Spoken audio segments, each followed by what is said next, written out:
Welcome to Sober Dad Crew, the podcast where we talk about all things sobriety, recovery, parenting, music, tattoos, work, and more. For more information, please visit soberdadcrew.com. My guest this episode is Timothy J. Smith. Tim has worked in the music industry for 26 years, including helping to produce all the soundtrack compilations for Stranger Things. Tim, welcome to Sober Dad Crew. Thank you, Stephen. Thanks for having me on. This is fantastic. It's great to be here. Yeah, absolutely. I'm very excited. I'm going to start off as I usually do and ask you how many kids you have. Sure. I have two daughters, and as of the last month, I now have two teenagers living in my house, so 15 and 13. Oh, so you don't yet have a driver? Not yet. Soon. I just got a second driver. So my oldest is 20, so I've sort of been down the driver road. Yeah. And in New York State, when you first get your license, you cannot drive after 9 p.m. unless you're going to work or school. And somehow the oldest, and I don't remember this being true, said we did not hold him to that rule. And I thought, well, that seems very strange because that's the law. And correct. So then there's this drama around, was I held to the same rules as my older brother? And she's, so many conversations around that. Not always fun. I think a plate was relate. thrown or slammed one night. It happens. Some dramatics. Yeah, teenagers like the dramatics. I remember my oldest once in my old house, hollow core doors, and he tried to get a good slam. Sure. And a hollow core door, it's not satisfying for a teenager to slam. It's more of a whoop. Yeah. It doesn't give that great exclamation point. Yeah, that we had when we were young, when doors exactly. were doors and when doors were doors. Phones had cords. Indeed. So, did you always want to be a dad? Yes, absolutely. I grew up the youngest of 7 children in South Orange, New Jersey. And so growing up in the 70s and 80s, it's, as a Catholic Irish, the idea of the family and always was always there. And I always felt it in my soul that this was something I was destined to do. And I wasn't exactly sure when or how I was going to get there. And as it did turn out, I was nearly 40 when I had my first daughter. But that was, kind of the way the trajectory of my life had gone up to that point. Yeah. I grew up in the 70s and 80s, Unitarian Universalist, not quite the same as Catholic, but I also always kind of knew and felt the dad thing for whatever, I don't know what it was, but I just kind of, I remember being 7 and just thinking, someday I'm going to be a dad. And, now I have 4. So I guess I right. that. And that's a big family, and it's a big family. It's a big responsibility. I mean, growing up in the 70s and 80s, it's it was just automatically assumed. It's like when what do you want to be when you grow up, and how many kids do you want to have? And those weren't offensive questions to ask. They were just it was assumed that you were going to have a family. And I just always to me it was always kind of being able to kind of build on that, but I had no concept, and I guess nobody really does until you actually do have children, what an educational experience it is, and what a mind-blowing experience it is in both directions. Yeah, and expensive. Yeah, expensive. Oh, dude. And please. I think even more now. I mean, and most listeners know, like, my younger 2 are my stepkids, but I consider them my kids. So it's sort of like a little bit around 2, which has some interesting perspective. But yeah, the world is expensive for folks. And The world is expensive. yeah, Yeah. I look at my parent. I mean, I look at my parents. Raising seven children. In the 60s, 70s, and 80s, and and I sit there and I say, you just can't build them like that anymore. I mean, it's just not and be economically sound. I mean, I'm not saying we. I mean, my parents were working class and they worked hard. But I think today a family of seven. I mean, if I can't imagine feeding a family of seven on just what I have to do, at ShopRite on a weekly. I mean, it's crazy. absolutely. And and working class now means something really different. Very It much is so. a different economic world in which we live in. And so folks who were, what we call working class in the 60s and 70s, they could buy a house. And the cost of college wasn't what it is now. I mean, one of the people I work with, a younger person, he said, yeah, my wife and I have $150,000 of student loan debt. I mean, like, how do you even begin to chip Right. away at that? Yeah. It just is, it's nuts.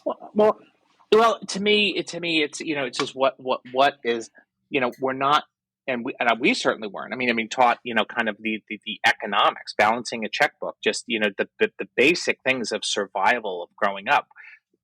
They wanted to teach us algebra. Okay, that's fine. But I think that there is something, I try to with my teenage daughters who want, this and that and everything, but you have to teach them the value of a dollar. And my oldest, has started working. I mean, part-time, but on the weekends, but understands that this is this is how this is how you earn money, and it's not just handed to you.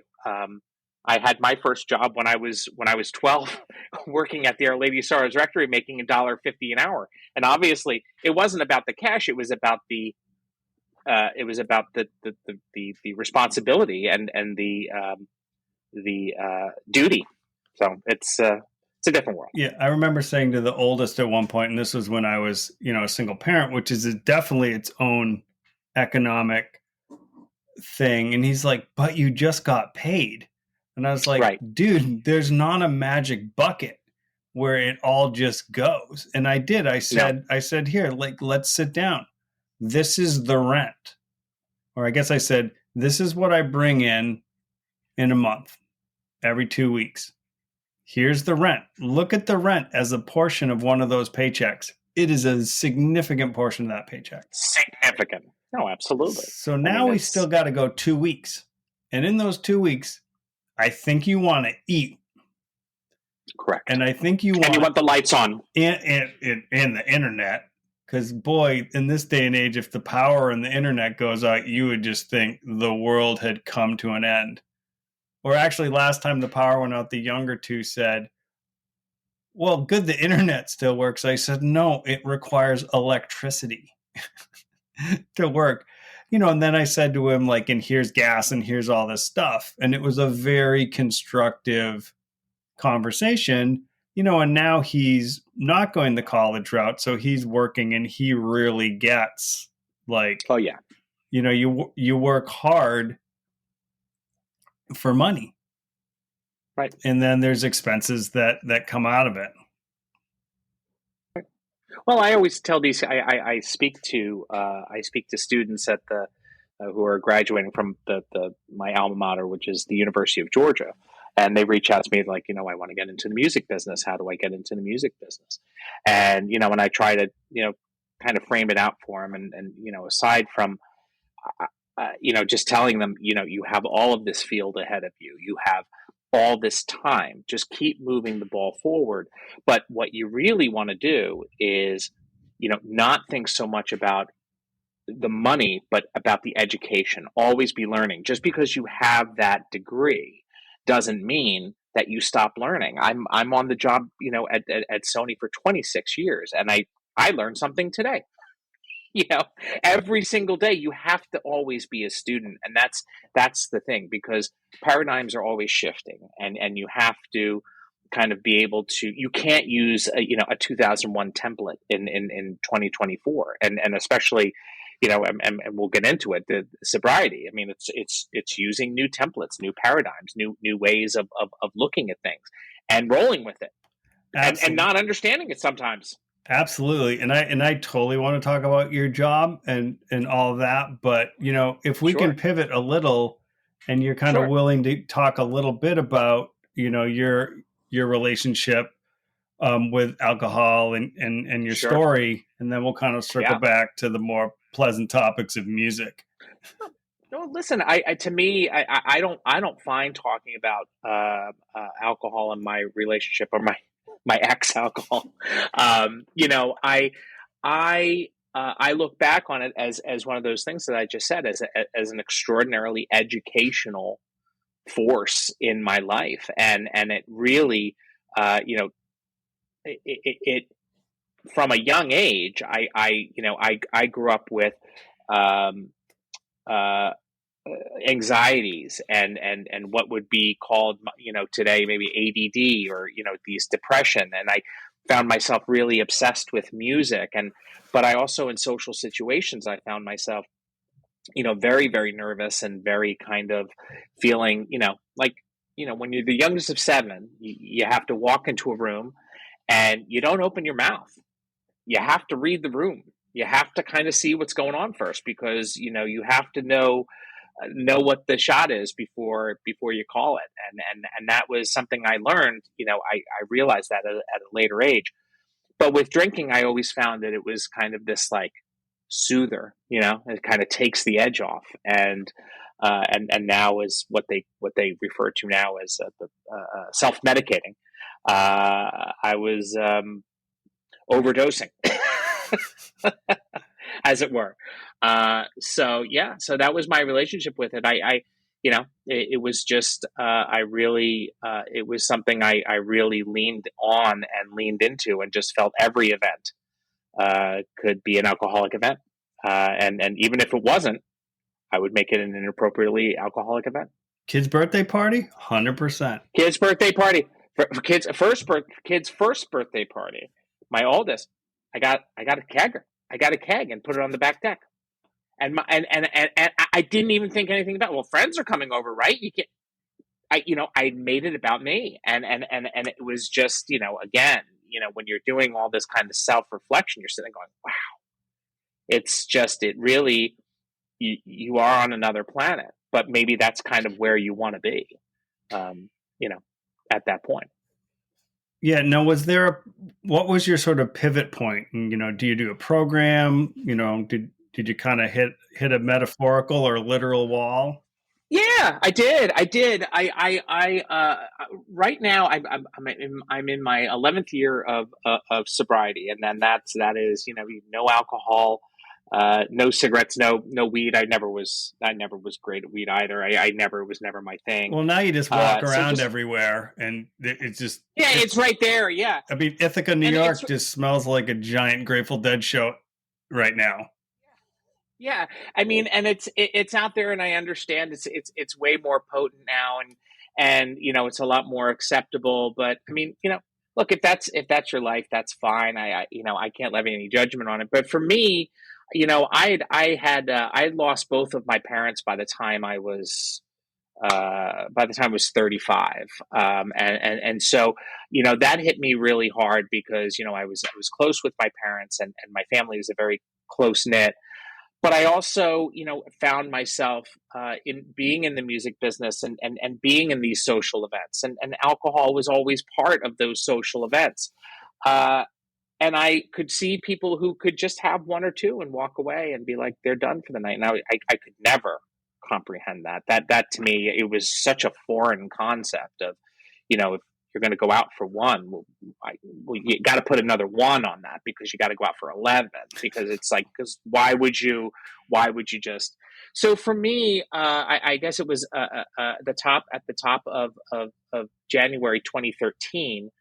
um, I I just gotten back my job at Legacy Recordings, which is the catalog division of Sony Music Entertainment, um, and we were uh, doing a party for the release of Willie Nelson's album at the time, called let's face the music and dance. And it was a release party for that. And I remember that there was a lot of Lone Star beer, and I was drinking a lot of Lone Star beer, and I had my daughter at the time. She was 3 or 4 years old, so I was, I had already, been a dad, and I had known, that I was kind of spiraling down because every time it was just getting worse and worse, and it wasn't getting any better. But uh, the story is, and I've told this story numerous times, is that the next morning I woke up after this party and I was wretched. I just, my drink of choice was beer, but I would drink, you know, 15 beers in a sitting and just not even think twice about it. It was just what I did. Um, and the next morning I woke up and I was just wretched. And my daughter asked me, she goes, "Daddy, read me a story." And I'm just like, "Oh, come on, come on." And I was like, okay, okay. So I'm reading a story. I'm like, "Okay, Riley, all right, here we go." I'm reading the story, and she starts kind of, she's sitting on my lap, just kind of covering her face a little bit. And I'm just like, "Honey, what's going on? What's the matter?" She goes, "Daddy, you're making me stink." Booze. Yeah. And it was just like, boom. Like it was that moment where I was sitting there and I said, I could either be a dad or I could be a drunk, but I could not be both. And I had to make a decision right then and there. So a friend of mine, one of my best friends in the world, had entered the program a year ago, a year before that, and he was one of my favorite drinking buddies of all time. And he went in, and I was kind of like, once you start seeing guys leave the ship, you're kind of getting the feeling that, all right, wait a minute, something's up. But I went the next day. I went to a meeting, and that day, that night, January 11th, 2013, was the last time I ever had a drink, last time I ever had a cigarette, last time I had anything, and I just decided that was it. And now it's been one day at a time ever since. So that was your older daughter? My eldest, yeah. Yeah. So the younger one, and I have this too, right? Yeah. So my older one, and I was definitely like the medicinal, 2-3 glasses of wine. That was my like, sure. And the anxiety thing really resonates. And, and I remember being, and when I was a kid, half day kindergarten, and I couldn't get through the half day. I was like so anxious. And this is the 70s. Yep. They didn't have any friggin' words for this stuff. Hyper. So you find ways to deal with it, but it is different. My older one, remembers, but the younger one was probably 2 or 3 when I stopped. So she just doesn't really remember, right. That and the temper that goes with that. And, the short fuse, all the things. So, it's an interesting journey to have those two kids, have a slightly different experience. And now, of course, my stepkids have no idea. My wife also is sober, so they have no conception of me that is not, this guy that's been sober for years and years and years and years and years. And like, I can't even fathom a world where I would have a drink. It is not, it would, everything I have today, my marriage, everything, my job, gone. It's all because that night I chose to stop. Like you, like there's that moment, and I was like, this is not good. And the direction this is going is only going to get worse and worse and worse. Right. And I always, I say to people, I'm never preachy about it. I just, to me, but what I say is that if I, Timmy Smith, can stop, anybody can, because trust me, I was not the guy with the strongest willpower. I poor impulse control, all of this stuff that led me to the place where I was. But I think that when you start looking at life in values and what it is you value. And I sat there and I said, look, my kids are my everything. It's the I always say that the Prince song, I would die for you. I never really understood what it meant until I had children, and it is that, where you just feel that. And it is just, I didn't want to make their life stink. Yeah, literally or metaphorically. Yeah. Also, Right. I when I had kids, I realized also love songs, they were like dual, right? They were about sort Yeah. of your partner or whatever. But then there is, like you said, that lens, especially a song like I Would Die for You, which, is this thing of parenting. Like, if I could only absorb all the hard things, and you can't do that. Right. And probably you actually No. shouldn't do that. No. Nope. Because they won't be resilient. But as a parent, you just want to, protect them or take away any of the pain, or like Sure. absorb those things, or in the worst case, die instead of them. Of course. But sometimes they have to take, the thing is, sometimes they have to take the blows. You don't want them to take physical blows, obviously. But life is tough, man. Life is tough. And one of the books that I read that really helped me was, the book by M. Scott Peck, The Road Less Traveled. And it was, the opening sentence of the book is just 3 words. And it's, life is difficult, period. Life is difficult, period. And the whole thing is that once you accept that and you understand that's the deal, you can transcend that. Because if you go into life thinking, well, life's easy, well, no, because life is difficult, period. But you can transcend it. And once you understand that that is part of it, then you can accept it and then start moving on with the rest of your life. And so, as you said, just kind of trying to transition for all of these things, and showing your kids that this is how you kind of handle the adversity. This is how you kind of manage these paths, and you want to protect them, right? You want to, but if you shelter them, that goes, sideways too, very quickly. Yeah, and I remember, and I think I probably said this to all the kids now. No one promised you a road with no hills, no bumps, and that is totally straight.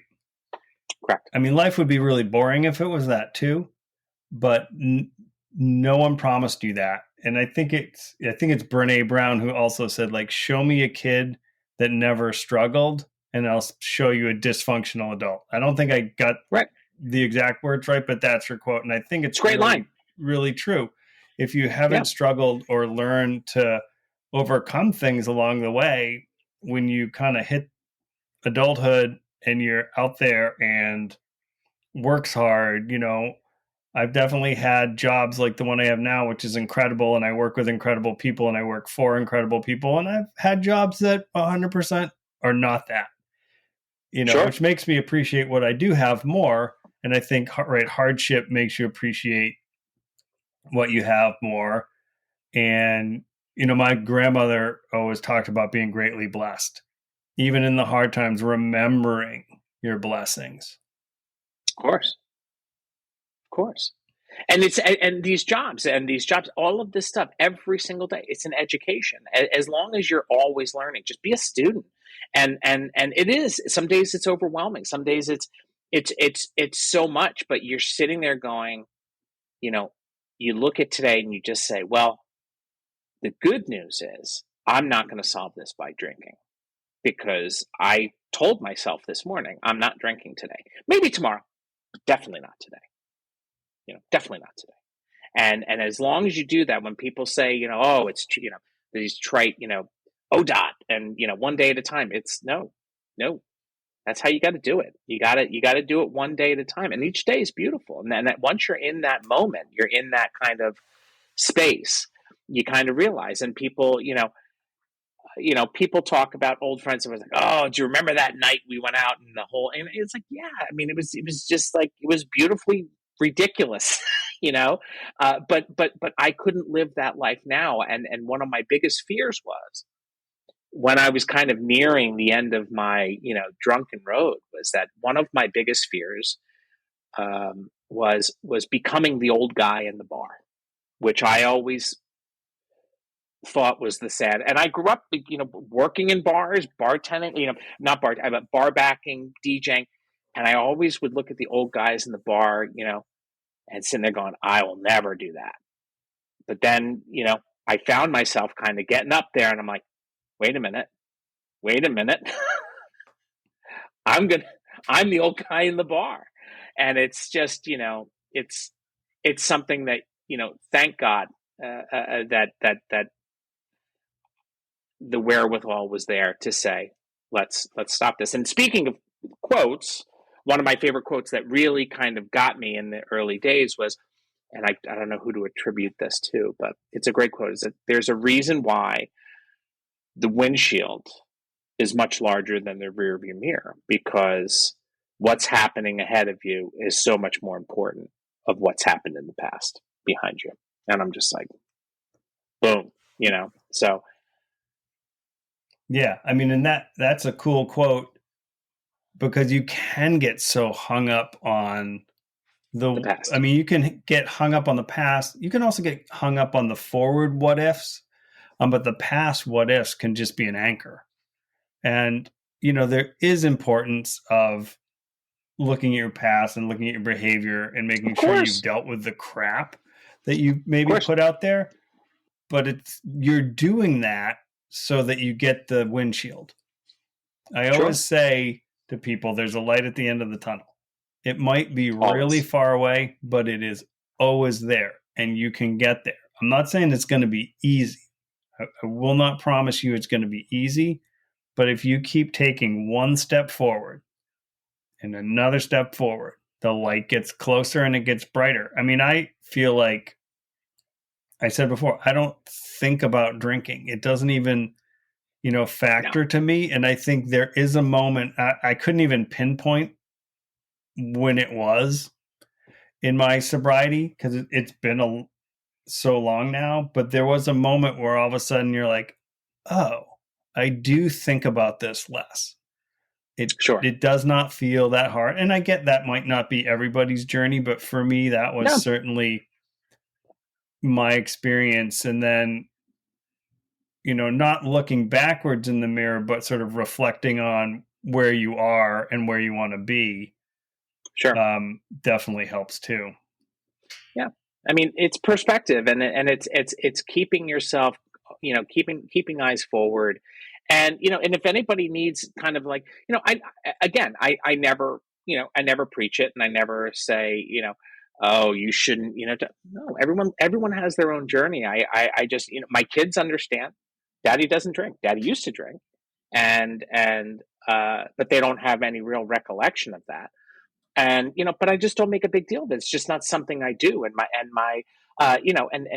through it, through my sobriety, I've, gone through a divorce, and, and navigating that. And now, with my new girlfriend, or my girlfriend who's been wonderful through the whole process. But it's just, again, it's, she doesn't really drink, and she will have like a glass of wine, and sometimes she'll drink like 3/4 of it over the course of 2 hours, and there's still like that little bit in there, and I'm like, but no, I'm like, wait, and you're like, what the hell is that? You didn't finish that. She's like, yeah, right, and there's 14 more, and there's 14 more to go. Also, when you drank 15 beers, you must have really had to pee a lot. I mean, not to get like potty on this, but like you would think that's a lot of liquid. And it was, I mean, it's all calories too. I mean, I wasn't drinking Bud Light. I was drinking like stouts. I was drinking these like heavy beers. So I look at the pictures of myself when I was drinking, and it's not just in my gut, because I grew up. I could eat like a puma when I was a kid, and I was like, I was like 60 pounds soaking wet, and but once I started drinking, and it's just like I see these pictures, and my head is getting all the weight was going in my head, and I just sit there and I go, it just transformed me, and I realized that looking back now, I was like, well, I was not. I was at that party, and I was pretty hammered. And yeah, there was a couple laughs, but I was not happy. I wasn't happy, and the thing is, I'm not saying all these things was a sad story, but it was becoming a very sad story. I mean, because the thing is, when you're young, it's like, okay, you do it, but the older you get, you can't rebound from it. And I am amazed by, some of my peers who I do see, go out and you just see it in their faces the next day. And I'm just like, how do you do it? I don't know. I don't know how they do it. I couldn't. And it still really does intersect that professional world. Like it is an interesting world of, conferences and stuff where that is still, I mean, it's like a built-in conference lubricant, and it's still a thing and you still see it. And, I've been for so long always the guy that didn't drink at those, but I've definitely worked with people who react poorly to someone that does not Of drink. They're course. usually the people who are drinking a lot. You're like a mirror on them and they don't like it, but it's difficult when they're It your is, and boss. especially when they used to be your drinking partner. I mean, it was, and then when you kind of jump off the boat, but I never made a big deal of it. They're like, "Oh, you don't drink?" I said, "Nope." "Well, you're just not drinking tonight," or "Well, just not drinking. But anyway, just and change the subject, and I'll have a ginger ale. I'm Yeah. right here. I'm right here with you. But then when you're there and you realize when you were the one drinking too, you're both on the same level. But when you're not drinking, you just see people kind of going down that ladder. You're kind of sitting there going, "Huh, okay, ding ding, checking out." And Yeah. Can I just go up to my hotel room and read? I don't need to stay up to till 5 o'clock in the morning, solving the problems of the world and draining another 6 pack and smoking another pack of cigarettes. It's just not something It's just not something that interests me anymore. It's just it's not because I'm better than anybody else. It's not something I choose to do anymore. And it's one less thing I have to worry about. And I realize that when I go out, now it's like, oh well, how am I going to get that ride home, or how am I going to oh, do I have enough cigarettes for the night? I mean, all of these things that your mind used to go through, and now it's just like this. Yeah, I'm bringing my own car, and I'm driving home tonight. I don't have to worry. I'm good. I just have to worry about all the other assholes on the road, but I don't have to worry about myself.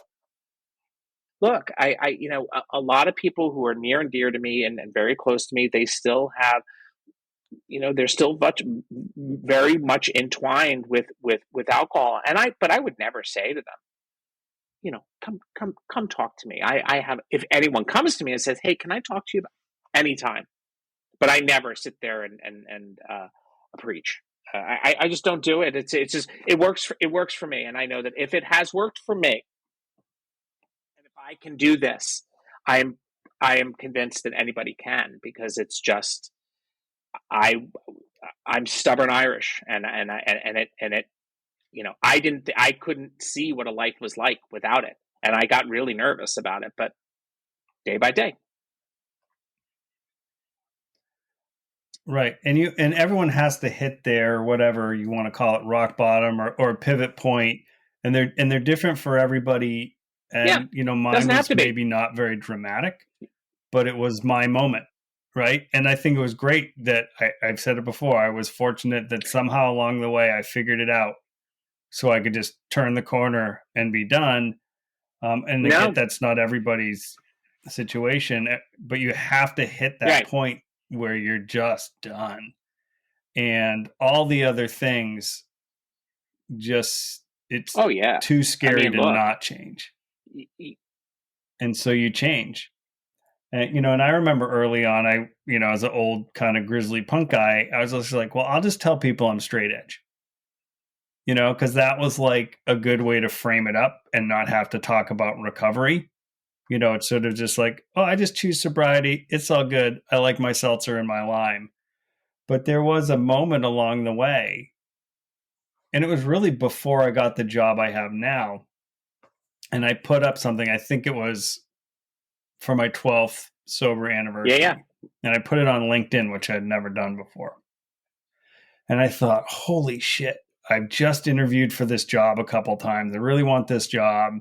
Like, what if they see this? And what if they're like, well, forget that guy? And then I realized, wow, if that place did that, I wouldn't want to work there anyway.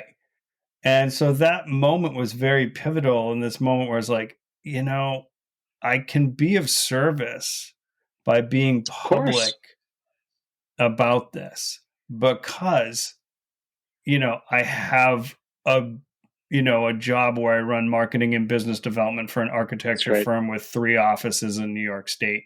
I'm submitting proposals on $100 million projects.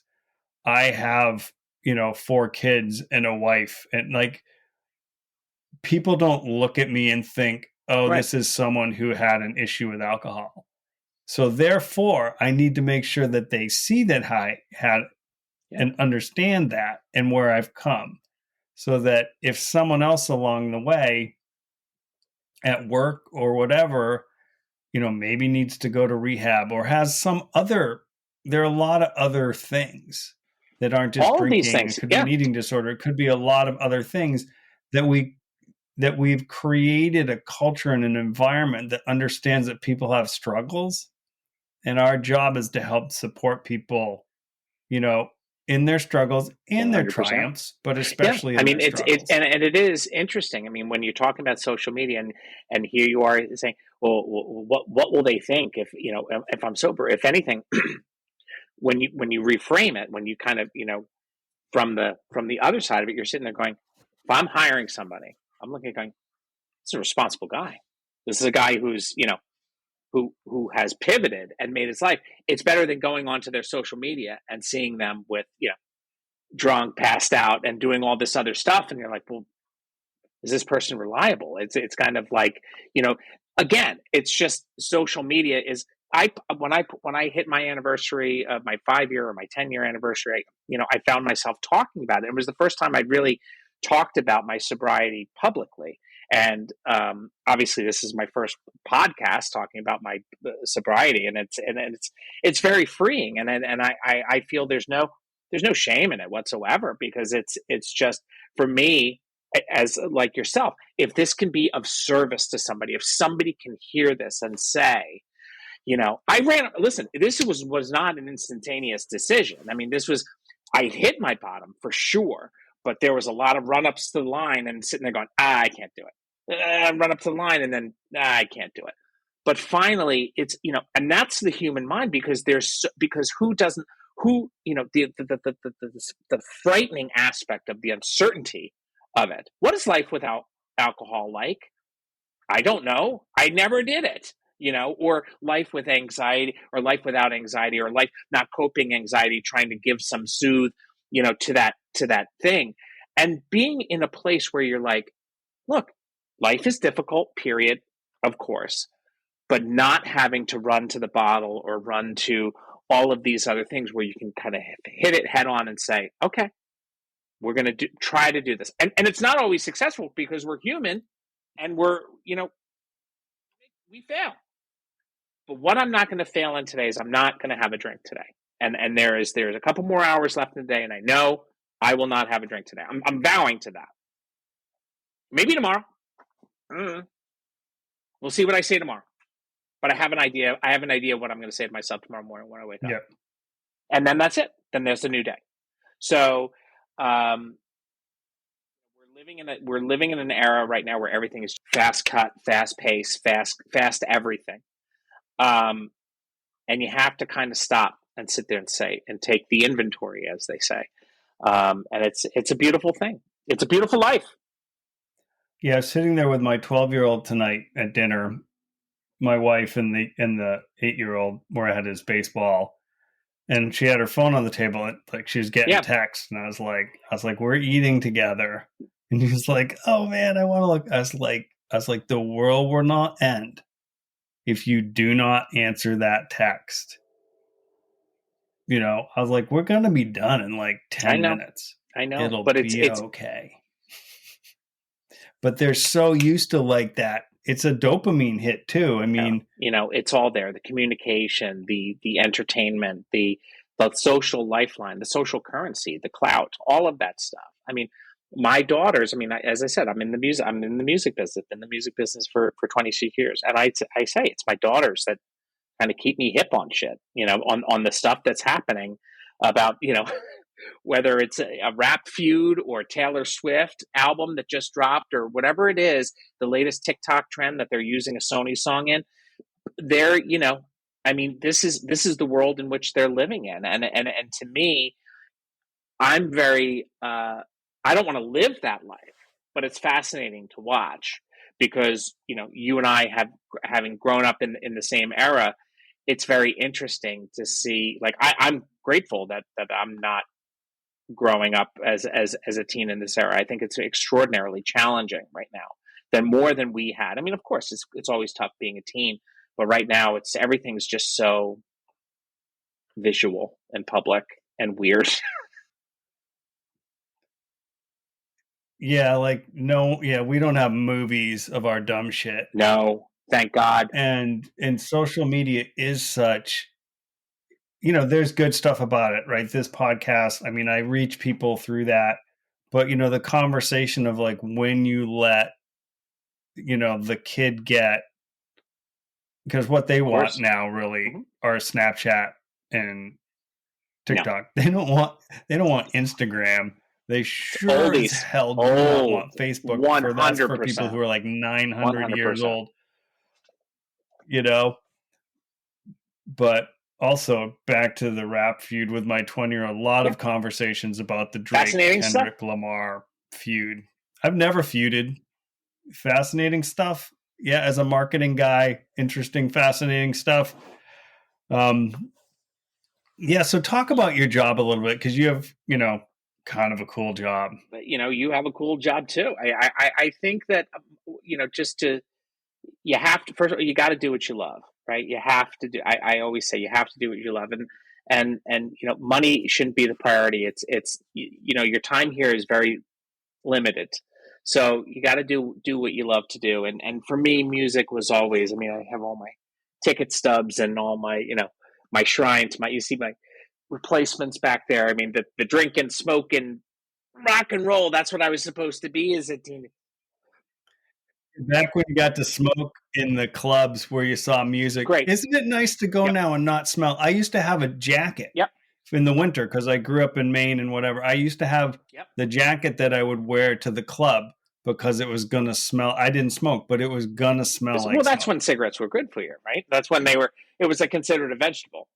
But I mean, Yeah. but back, it was just a for me, music had always been very much, just integral to my life. I was just, as I said, in high school, I was more interested in making mixtapes than studying trigonometry or algebra. It was just mixtapes and music, and that's, I wasn't really great on my history tests, but I could tell you all the liner notes from the Replacements, Let It Be. I just it just was this stuff that just resonated with me. So I ended up playing in a band out of high school, and we played up in Boston, and we had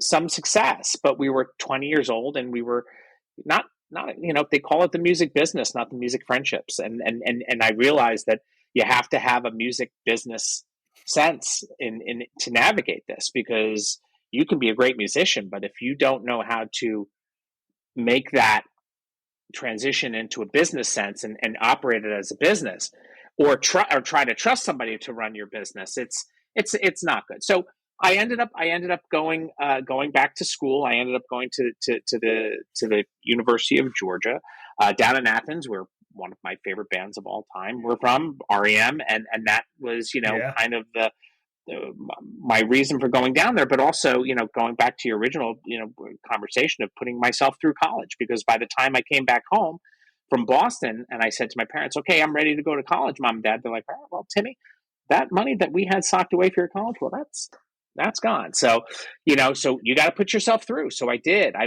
went down, I got in-state tuition at the University of Georgia, moved down with my girlfriend at the time, and I went down there, and I DJ'd down there, and I wrote for a music newspaper called The Flagpole down there. And went to all these shows, and music was just, I thought I was going to be a rock writer.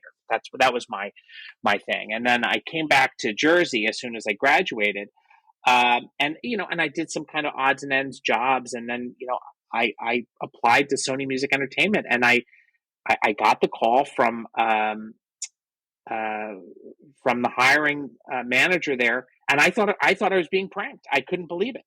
But I went in and I did the interview, and I said, I said Kathleen Kelly was her name, and I call her. I refer to her as Saint Kathleen because she was my patron saint of the music business. I just said to her, I said, listen, Kathleen, I'm not really good at Excel spreadsheets, and I'm just barely proficient in Word documents, but give me a chance. I'll learn. I'll do whatever it needs to take. I said, just give me the opportunity. I will be the fry cook. I will be the window washer. Whatever you need me to do, just give me the opportunity to lift my head off my pillow tomorrow and say, I'm heading into Sony Music to do work. And she did. And I started off as a per diem, and that was, August of 98. And so right now I'm working with Legacy Recordings, which is the catalog division of Sony Music.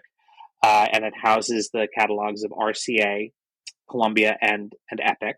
And my job is, amongst other things, is kind of looking at our catalog, which has over 1 million songs in it, and looking at what's been delivered to digital service providers like iTunes, Spotify, and what has not. And if it has not, why not? And how do we prioritize that? And how do we deliver that? Because these are assets that are monetizable. And also, this is work that the artist has done. And just because it was released as a 12-inch single in 1986 doesn't mean it shouldn't be digitized and be available on these streaming services. So that's kind of the juxt of kind of the underlying thing. But I also do soundtracks, work with music supervisors to do soundtracks. I did the soundtracks for all the Stranger Things shows that we released through Sony Music. So it's been a great experience. I mean, and I still pinch myself that I'm able to work with these artists like Springsteen, Miles Davis, Billy Joel, and a Cheap Trick. I mean these bands these artists who I just idolized.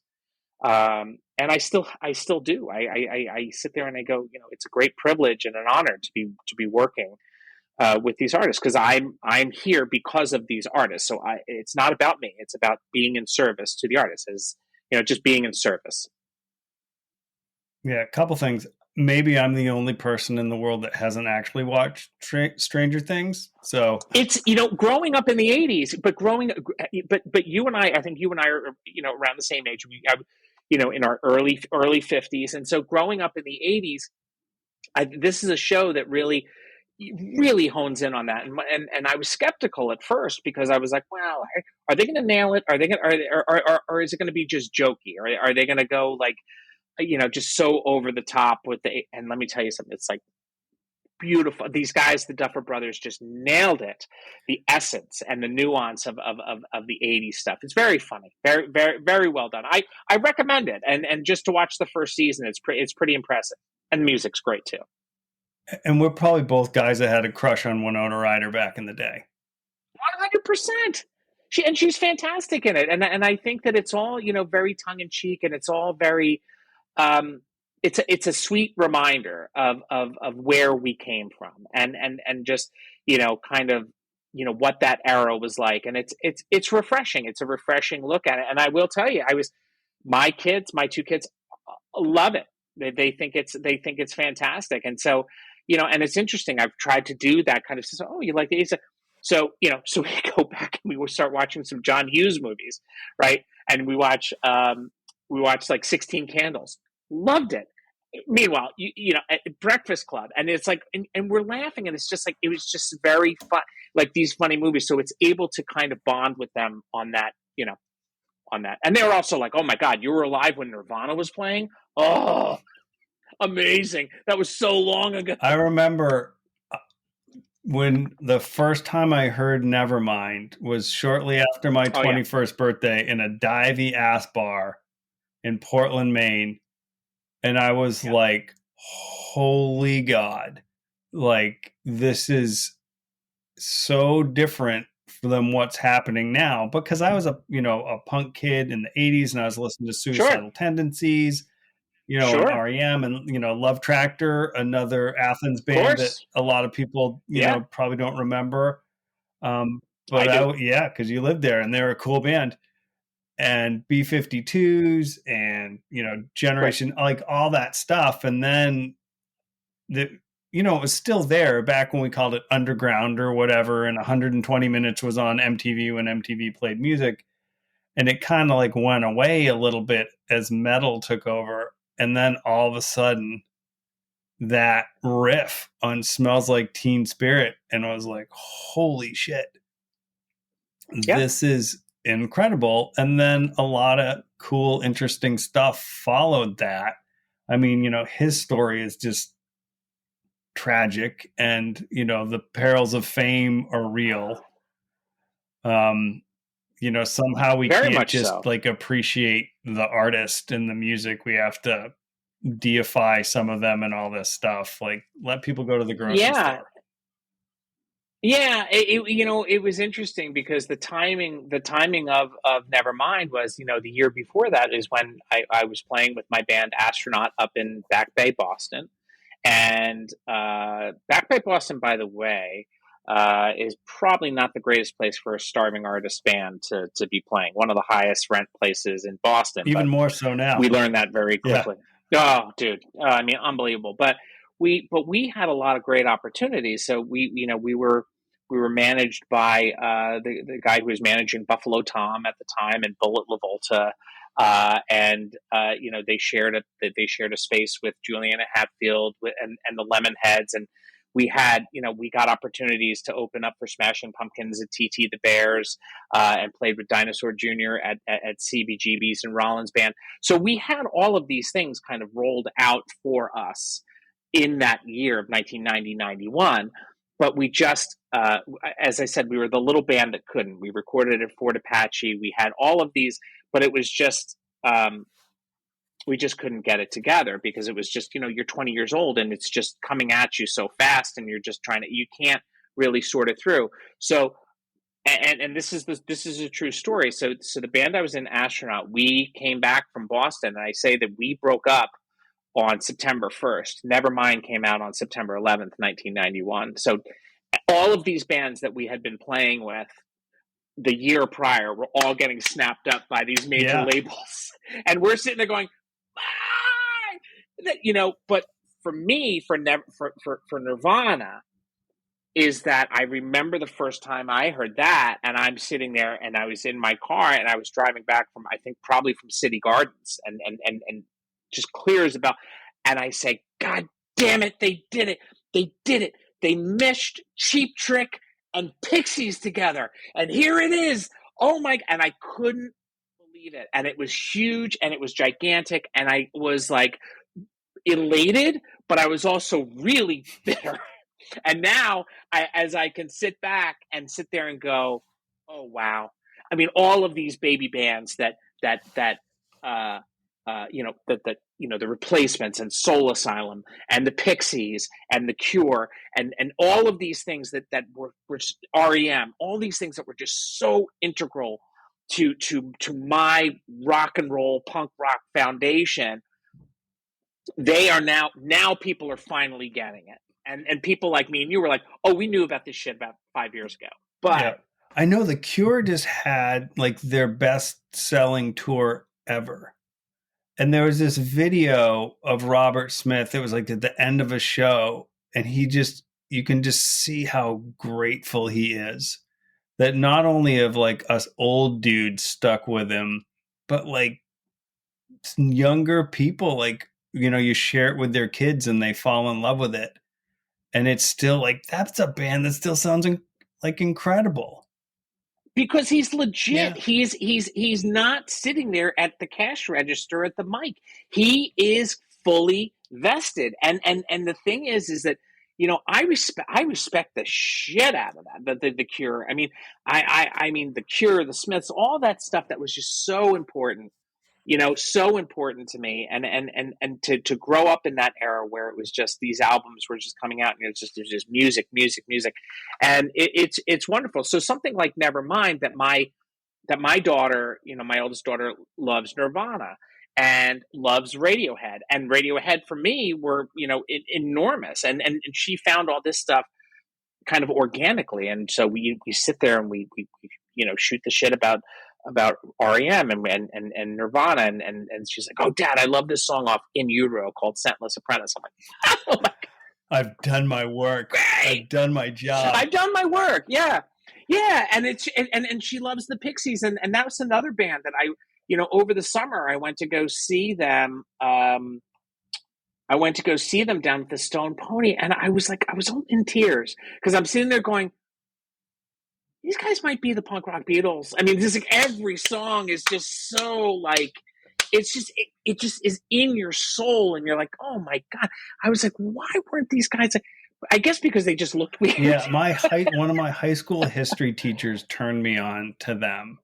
And then for, I don't know, 7 or 8 years in Ithaca, in the local Gannett paper here, I had a music column. I was trying to like Yeah, make that happen as a music writer, and it was not the right time. sure. But if bands came to town, I interviewed them and I got tickets, and it was great. So good. And I got to interview him. It was like Frank. Yeah. Frank's so like cool and genuine guy. Yeah, I got, I interviewed Billy Bragg, so I got to interview some like super cool people along the way. It's just, you find that you don't always make a living doing the thing you love, but you got to find like what, like doing this podcast has meaning. And of course. Side note, just it's good to give Boston a shout out as like a place with an incredible music scene, because growing up in Portland, Maine, we're so adjacent. And I don't know, do you remember the band Chucklehead?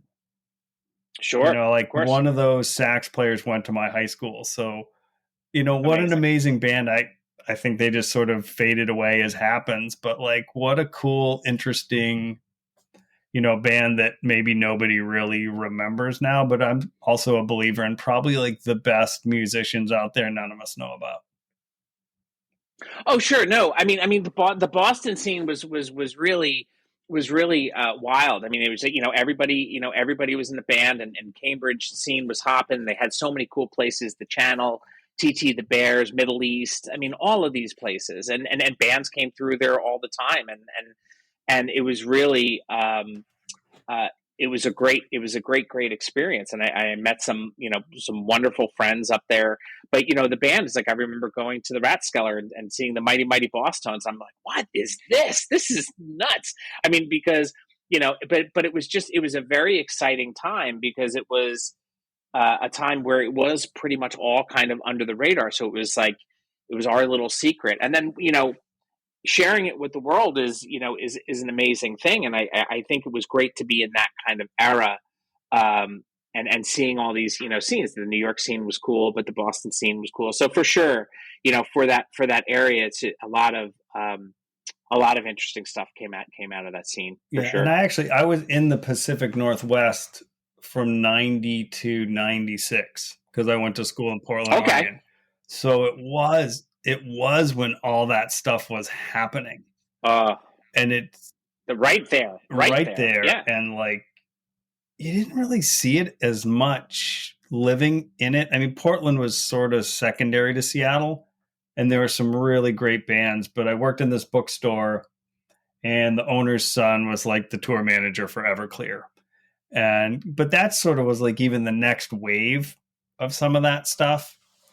It wasn't quite first wave, but bands that definitely but paved the way. I mean, the thing is, for these bands to kind of come in and say, okay, well, this is a style of music. It doesn't have to be pretty. It doesn't have to be pretty. It can be grungy. It can be it can be a little bit gnarly. And certainly there are some that really succeeded at it, and there's some that failed at it. And I think that. And then there's some that were just completely manufactured and overblown and all that stuff. But out of that, when you go back and you listen to that, when you listen to these, 90s stations or whatever, when someone's playing the 90s, it just takes you right back there. And it's like, that was pretty fun. That was pretty fun to grow up in and to kind of experience, what that was, because I'm not exactly sure. I mean, look, it was radio, right? It was radio. It was mixtapes. It was, whereas right now everything is, held on it's all on the phone, right? And so no one listens to really radio anymore. So that window of time from 90 to 96, there was a lot of interesting stuff that was going on. And so, and then on top of that, there's the punk rock, there's the rock, but there's also what a great era for hip hop too. I mean, hip hop was like there was Yeah, some like banging stuff that was going on in hip hop, and you go back and you listen to that, going, oh my god, how did I sleep on that? I mean, but then it's to me, I've always looked at artists like Public Enemy, who just at the top of the '90s with Fear of a Black Planet and Takes the Nation of Millions. I always look at those as punk rock 100%. records, not Yeah. rap records, because they are, they were. Those guys showed a lot more stones than some of these punk rock bands that were going down there kind of skirting around the issue, and these guys were like, bam, there it is.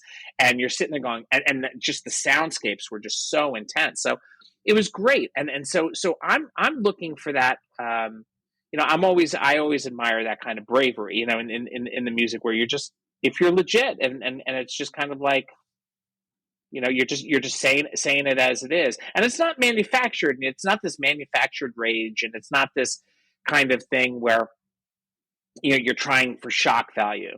I think intelligence is a shock value these days. Yeah. You know what I mean? It's like you don't have to dumb it down. I mean, the thing is that I think that if you can walk away from something and be like, wow, I learned something from that. That's shocking. Yeah, and being willing to learn something. Yeah, it's a weird time in this country for sure. As you look at Trump on trial, and it's bonkers, and well, it's theater, right? I mean, it's all theater on the left and on the right. It's all theater. Everybody's just trying to get airtime, but it's like it all starting to sound like the Charlie Brown teachers, the wah wah wah wah wah wah wah. I mean, it's just words, but they're not relating to anything that's logical. And I'm not saying I'm some high philosopher here, like, oh, they are not speaking my. It's just I'm sitting there going, it just doesn't make any sense to me. And then I start to glaze over, and I'm like, is this even real? And I'm like, okay, I'll go back and listen to my music. Yeah, but that's where I'll find my solace. Yeah, and at the same time, though, like, people's economic status is just slipping, right? So there's all this noise, and meanwhile, the dollar that people earn at work goes a shorter distance. Oh, yeah. Yeah, I mean, look at mortgage rates. I mean, and mortgage rates and all of this stuff. It's like, listen, I'll tell you what. You know what's good? Being a politician, they're good. They're got fine. Some they don't have to worry health care. Well, it's not even the healthcare. It's just that it takes a certain level, right? I believe that there was politicians who went in there to do things for the greater good. I am more dubious more than ever of the motivation to get into that, because the waters are so muddy right now, and I think that I don't believe in either side, really. To be honest with you, I think it's all nonsense, and I don't want to be that cranky old guy saying, "Oh, back in my day." But it's there used to be conversations, there used to be a dialogue, and it didn't have to be all of this shouting, all of this noise, all of this "I'm right." You need to sit back and humble yourself sometimes and be like, "All right, I was kind of wrong about that, but I am kind of right about this one." Right. So, it's a give and take. And I also feel like there was a time. And you remember, Walter Cronkite, everyone agreed when he said something factual. We might not agree on why that's a thing, call it people who are unhoused, right? We might not agree to the causes of that, but we actually agree that it's real. And it feels like we live in a time now where you can just say, trees are purple. And, right? Correct. And die on that cross. Anything contrary to that. Yeah. And if you say anything contrary to that, but what is it, Stephen? It's infotainment, right? It's all noise. It's all part of, there's no, it's very hard to find good data these days, and just to try to be, so yeah, it can really,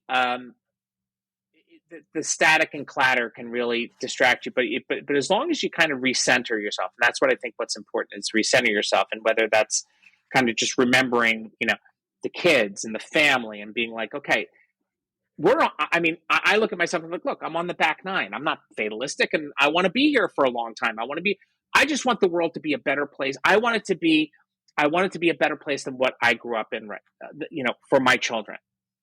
I'm not getting that sense right now. No, I mean, and the I'm not research getting that sense right now. proves that, for the first time, we're sort of going in reverse, right? Like Oh yeah, everyone's goal, or not everyone's, but most people's goal for their children is to help them launch into a life that's better than yours, of right? course. That's what we're here. That's what we're here to do as parents. I'm not saying everybody has to be parents, but if you have children, you're yes to prepare the world for them to go into that is better. And I think people have just gone like this.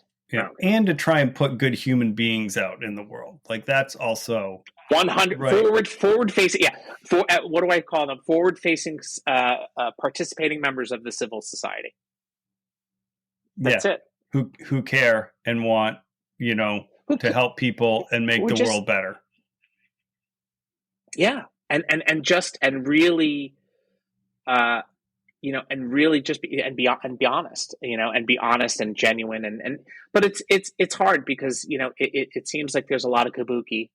That's what I call it. There's a lot of kabuki out there, a lot of theater, a lot of people kind of showboating and stuff, and it's like, okay, but what do I know? I mean, I don't know. I just try to, I don't sit there and blog about it on my Facebook page. I sit there and talk to people who have one-on-one conversations and try to find the answer to it. And sometimes you do, and sometimes you don't. And you're like, okay, but again, to my original point, always be a student. Always try to learn. Always. Yeah, let's pivot a little back to the dad thing. What Sure. what's one or two things you try and do as a parent or with your kids that you really feel like is is kind of a gem that other people could learn from. I mean, I talked to one guy who's like, I go home from work and I put my cell phone in my office and I don't pick it up till my kid's asleep. That's Yeah. fantastic. I don't do that. I don't either. I don't do that. And you know what? I wish I could, but what I do find with my kids is that there's a lot more time kind of taking them. I find my quality time with my children is usually en route somewhere, 100%. taking them to softball practice, or taking them from softball practice. And my oldest daughter, she's done girls wrestling. She's gotten into that, and she's fantastic in it. And she's just, again, organically found that. She's teaching me about wrestling, and so I'm going to these wrestling matches. But a lot of these conversations don't necessarily happen at the dinner table. Look, I would love to be able to sit at we do occasionally sit down at the dinner table, or if we go out to eat, that's fine. We can do that, and no cell phones at the table. Try to.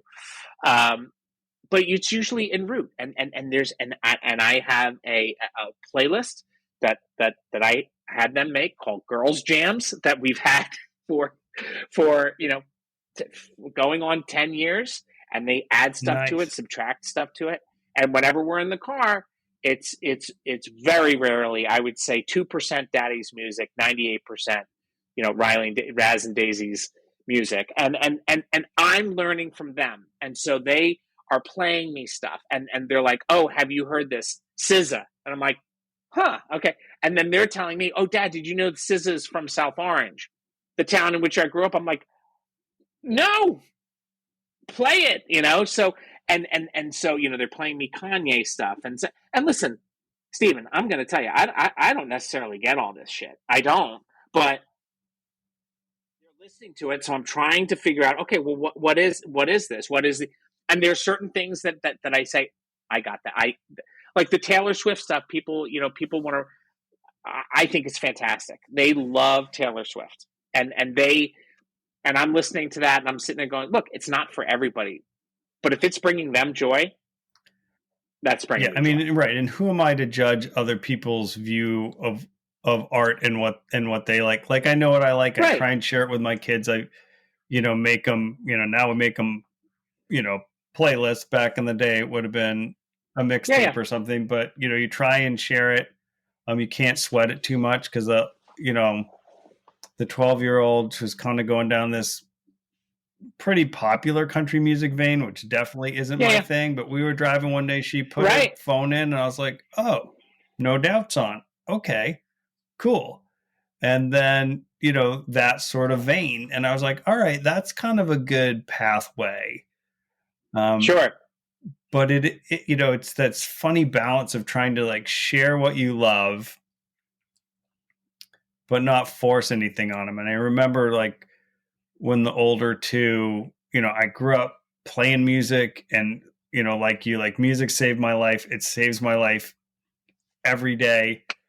And Every they day. stopped like playing instruments, and it's their life and their dream. Like my job's to support that and not Sure. try and make Mhm. them something in a model of me or what I wished I could have done. Nope. You just point them to the road. You say, "Well, here's a road over here. Here's a road over here." You want to kind of show them the lay of the land, but you don't tell them how to drive to get there. I mean, it's just you try to give them clues. Let me ask you this, Stephen.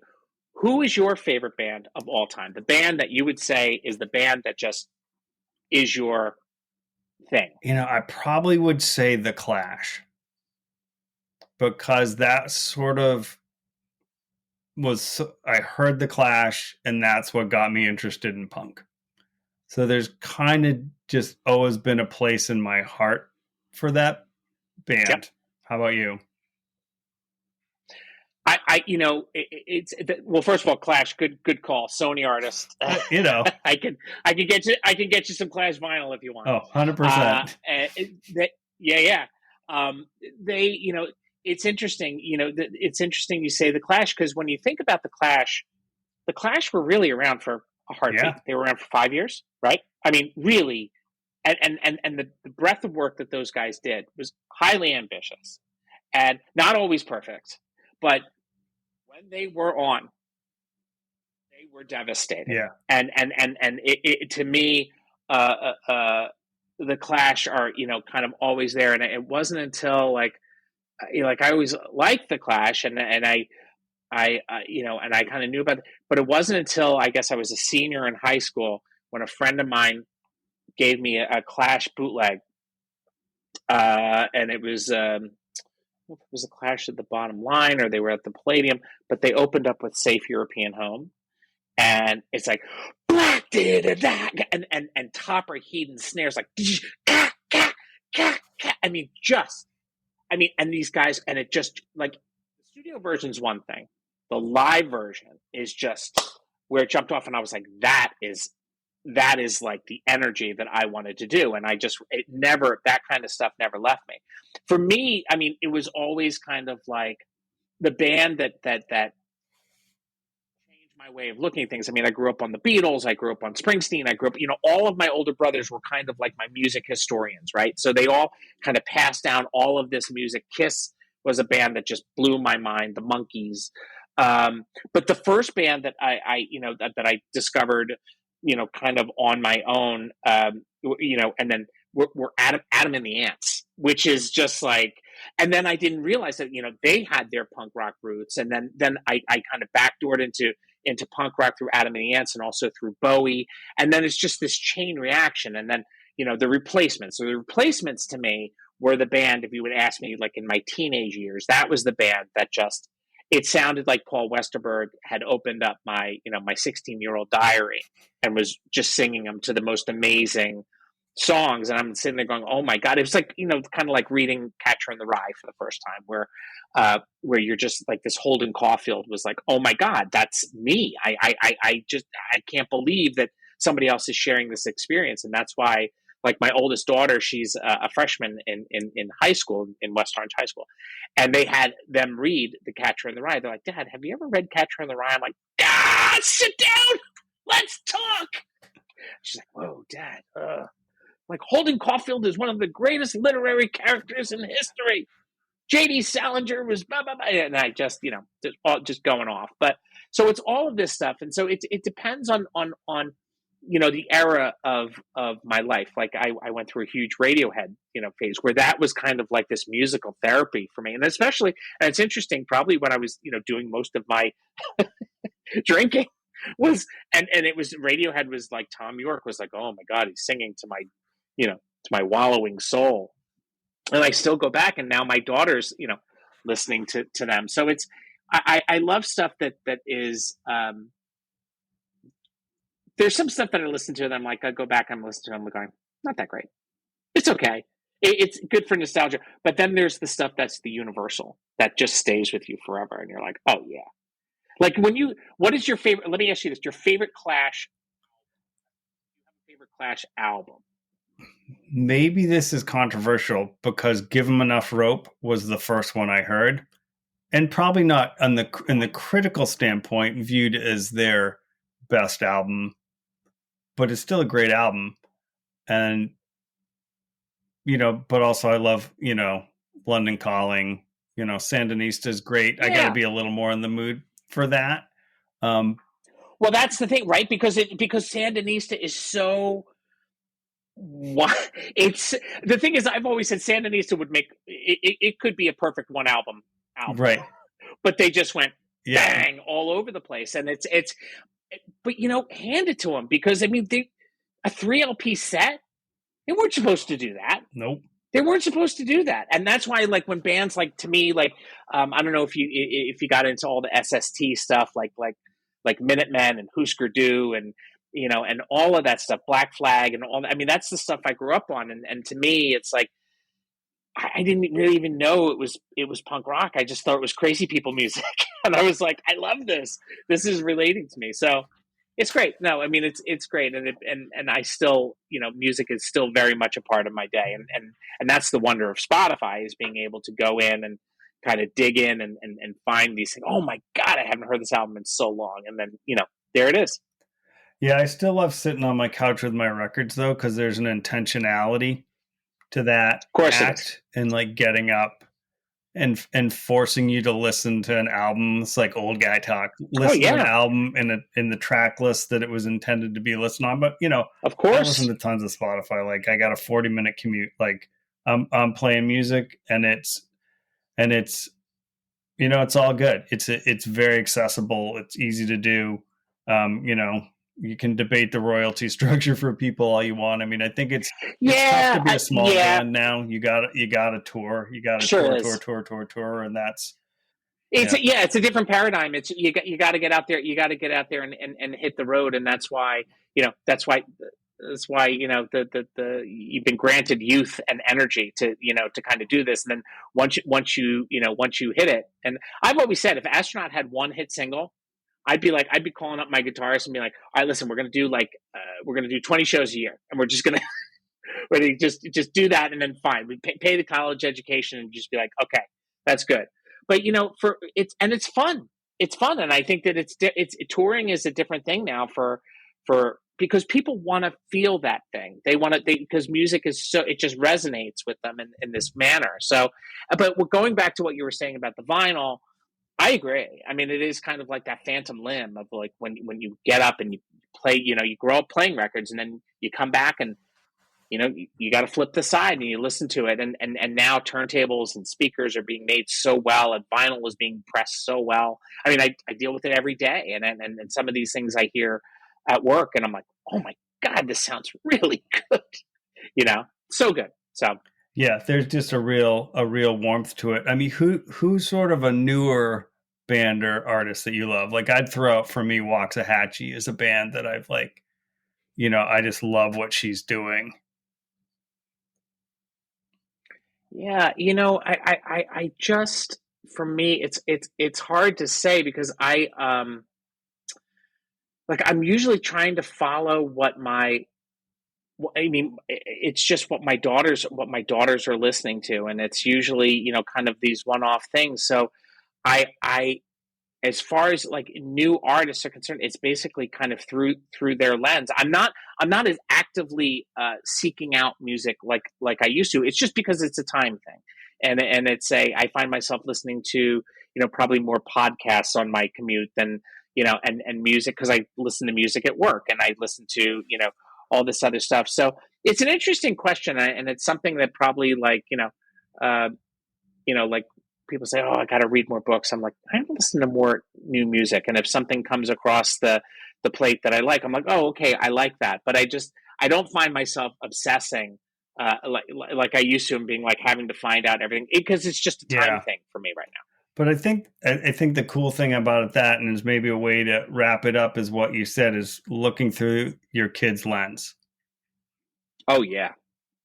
Oh yeah. Because it keeps you young at heart, because the thing is that to be able to experience all these things through their eyes, and it's not all, puppy dog tails and ice cream, as you know. I mean, it's there's good days and bad days, but it's so beautiful. And it's like, look, and as I said, parenthood isn't for everybody, but it was definitely for me. And for me, I always say my daughters, you know not only saved my life but enriched my life. I mean, I was okay. Yeah, I was okay before. Now I'm just so aware and so grateful and so happy, and it's a really good feeling, because after so many years where you feel like, oh, no one understands me, or I can't, and now it's like, I want to have a relationship with my children where, I don't have to be their friend. I want to be their father who's been there, and I can try to kind of help you navigate through it, whether it's feelings, music, choices, or whatever. And it's weird, because I could never see myself talking to my parents in that manner, because I just felt I was so far removed from them. I just want my kids to understand that, I've been there before. And it's very hard for kids to fathom that, right? I mean, it's like, it's hard for them to kind of get that thing, like, oh, you did this too? Oh, wait a minute, you went through this too? And it's like, you just say, yeah, anytime you want to talk, I'm happy to talk. And I think that is an awesome thing to end on. Thanks for listening. Sober Dad Crew is a DIY project by Stephen Kimball, who writes, edits, and produces the show. To support the show, please review it where you listen to podcasts, or visit soberdadcrew.com to buy some merchandise or make a donation.